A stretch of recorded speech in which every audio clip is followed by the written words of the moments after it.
প্রিয় দর্শক, আজকে আমরা জানব কবর জিয়ারতের চারটি নিয়ম। চারটি নিয়মের মাধ্যমে আপনি মৃত ব্যক্তির কবর জিয়ারত করতে পারেন।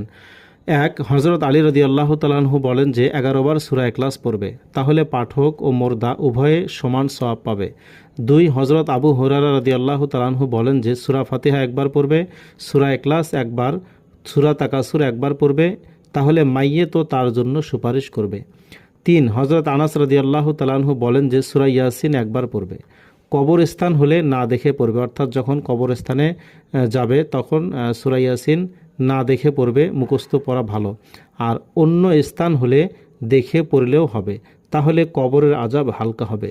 4 নম্বর নিয়ম হচ্ছে, অন্য হাদিসে বলা হয়েছে যে সূরা ফাতিহা একবার পড়বে, সূরা ইখলাস 3 বার পড়বে, যে কোনো দরুদ শরীফ 11 বার পড়বে, তাহলে পাঠক ও মোর্দা উভয়ে সমান নেকি পাবে। সুবহানাল্লাহ।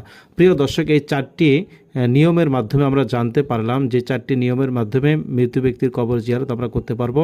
তাহলে এই কথাগুলোর দ্বারা আমরা বুঝলাম যে কবর জিয়ারতের মাধ্যমে শুধুমাত্র মৃত ব্যক্তি উপকৃত হয় না, বরং যারা কবর জিয়ারত করে তারাও সমান সমান নেকি পায়, তারাও উপকৃত হয়।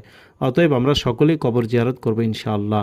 আল্লাহ রাব্বুল আলামিন আমাদের সকলকে আমাদের নিকট আত্মীয়, আমাদের পিতামাতা, আত্মীয় স্বজন সকলের কবর জিয়ারত করার তৌফিক দান করুন। আমিন।